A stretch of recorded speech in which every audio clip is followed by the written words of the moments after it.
Welcome to SK Surya channel. நம்ம இன்றைக்கி என்ன பார்க்கலான்னா, நிறையா மிளகாய் கிள்ளி வச்சு நிறையா பூண்டு எடுத்திருக்கேன், வெங்காயம், தக்காளி, ஒரு பச்சை மிளகா, கருவேப்பிலை எடுத்து வச்சுருக்கேன். இதை ஃபுல்லாக உள்ளே குக்கரில் போட்டுக்கலாம். இன்றைக்கி நம்ம என்ன பண்ணோன்னா, மட்டல் பெரட்டல் மாதிரி சிம்பிளாக ரொம்ப மசாலா வச்சு பண்ணாமல் கம்மியாக வச்சு பண்ணேன்.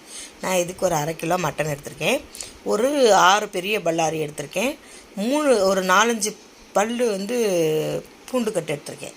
இப்போ எல்லாத்தையும் போட்டிருக்கேன், உப்பும் போட்டிருக்கேன். வெறும் மஞ்சத்தூள், உப்பு, அவ்வளோதான். இதுக்கு மசாலாவே அந்த மிளகாத்தை கிள்ளி போட்டுக்கோம்ல, அதுதான். இதோட 4-5 பட்டையை மட்டும் போட்டு நல்லா பெரட்டி எடுத்துக்கணும்.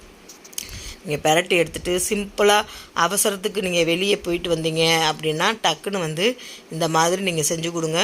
ஏற்கனவே நம்ம பூண்டெல்லாம் உரித்து சில பேர் ஃப்ரிட்ஜில் வச்சுருப்பாங்க. அப்படி உரிச்சு வச்சுட்டு பண்ணோம்னாலும் ஈஸியாக இருக்கும். இந்த கறியை நம்ம கழுவி வரக்குள்ள பூண்டு உரிச்சலாம், வேகமாக பண்ணிடலாம். சூப்பராக இருக்குங்க. இது ரச சாதம், சப்பாத்திங்க பாருங்கள், வெந்து வந்துருச்சு. கொஞ்சம் தண்ணியாக இருந்துச்சு. அதை நான் 7-8 விசில் வச்சுட்டேன். எண்ணெயே ஊற்றலை நான். பார்த்தீங்களா, எண்ணெய் ஊற்றினதை நான் காமிச்சிருக்கவே மாட்டேன். எண்ணெயே ஊற்றலை. அந்த கறியில் உள்ள கொழுப்பு தான். இது உடம்புக்கும் நல்லது. ஆனால் அந்த நெஞ்செலும்பில் உள்ள எண்ணெயெல்லாம் நல்லா வந்துச்சு. ஆனால் நீங்கள் சூடு பண்ணி சாப்பிடும் போது நல்லா இருந்துச்சு. தயிர் சாதத்துக்கு அல்டிமேட்டாக இருந்துச்சுங்க. இந்த மாதிரி நீங்களும் நிறையா இந்த மாதிரி ஈஸியாக செஞ்சு பாருங்கள். லைக் பண்ணி, ஷேர் பண்ணி, கமெண்ட் பண்ணி, சப்ஸ்கிரைப் பண்ணுங்கள். தேங்க்யூ, பாய்.